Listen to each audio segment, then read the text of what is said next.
Estamos acostumados a chamar de crise aquilo que afeta o bolso, a política ou os mercados. Mas existe uma crise mais profunda, menos comentada e muito mais perigosa. A crise da masculinidade, da família e dos valores que sustentam uma civilização.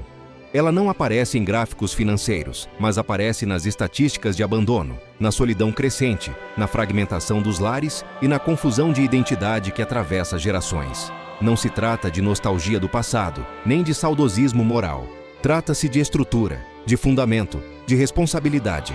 Durante décadas, a figura masculina foi desmontada em dois extremos, ou apresentada como ameaça autoritária, ou reduzida a figura irrelevante e descartável. No meio desse processo, perdeu-se a noção de equilíbrio. A família, que sempre foi o primeiro espaço de formação moral, passou a competir com telas, tendências e narrativas instantâneas. A educação do caráter foi terceirizada para algoritmos. A autoridade foi confundida com opressão. E o resultado não foi libertação, foi desorientação. A Bíblia nunca tratou masculinidade como dominação egoísta. Tratou como responsabilidade sacrificial. Tratou como liderança que serve, protege e assume consequências. Quando esse modelo é abandonado, não surge algo mais evoluído, surge algo mais frágil. E sociedades frágeis não resistem por muito tempo. A masculinidade bíblica não se baseia em agressividade, nem em sentimentalismo frágil. Ela se baseia em responsabilidade moral. Adão falhou não por excesso de autoridade, mas por omissão.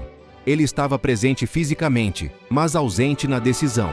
Essa omissão ecoa até hoje como um alerta.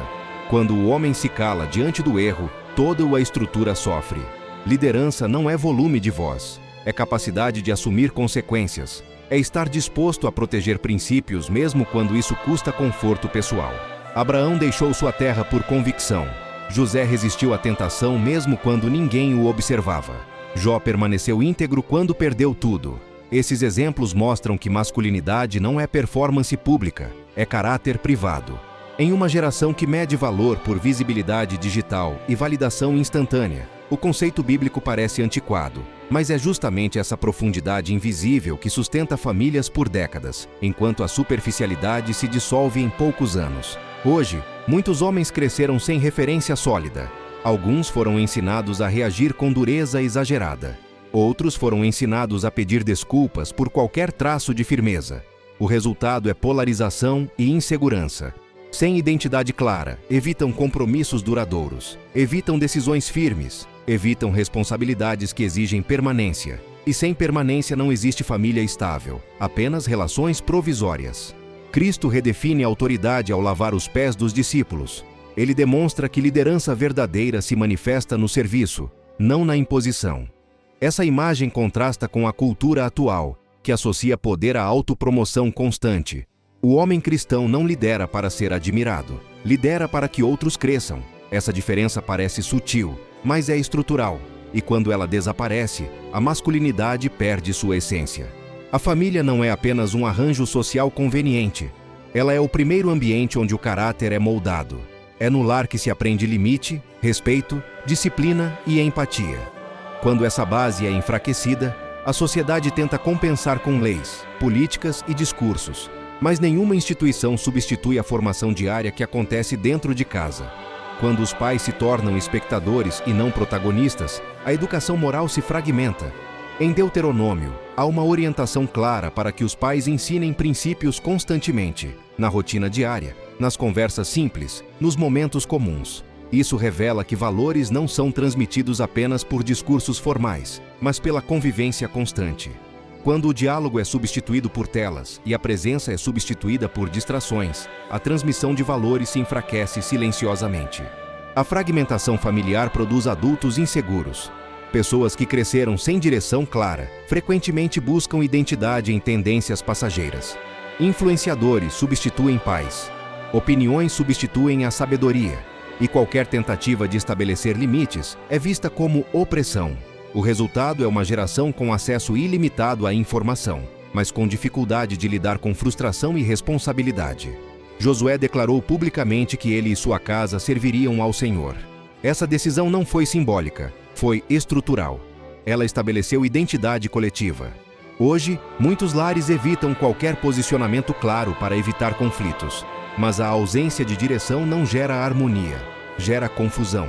E confusão prolongada corrói vínculos lentamente, até que o convívio se torne apenas coexistência. O relativismo moderno sugere que cada indivíduo pode definir sua própria verdade. A proposta parece sofisticada, mas elimina qualquer referência estável.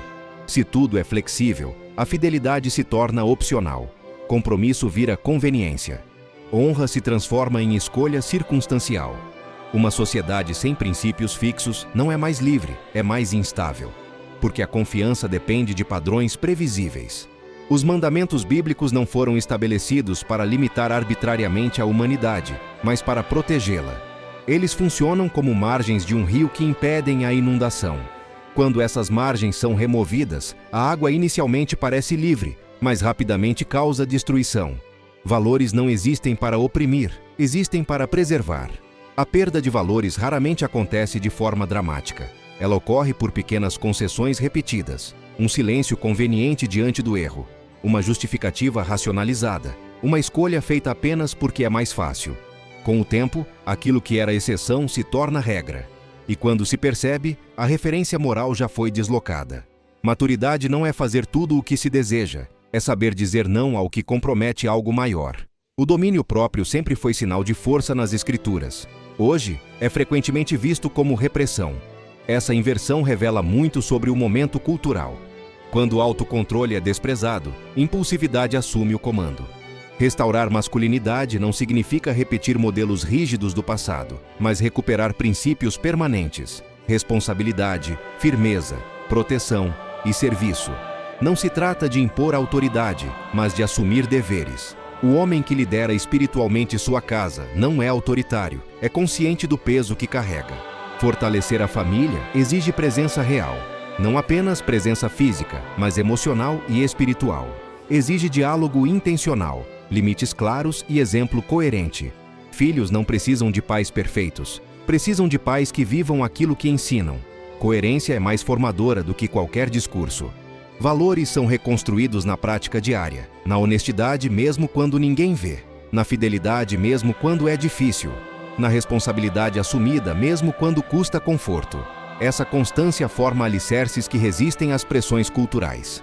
A restauração começa silenciosamente. Não exige palco, exige decisão. Não exige aprovação pública, exige convicção privada. Cada lar que escolhe viver princípios sólidos contribui para uma sociedade mais estável. Não é uma transformação instantânea, é uma reconstrução gradual. Civilizações não entram em colapso apenas por crises externas. Elas enfraquecem quando seus fundamentos morais se tornam negociáveis. Masculinidade sem responsabilidade gera ausência. Família sem direção gera desorientação.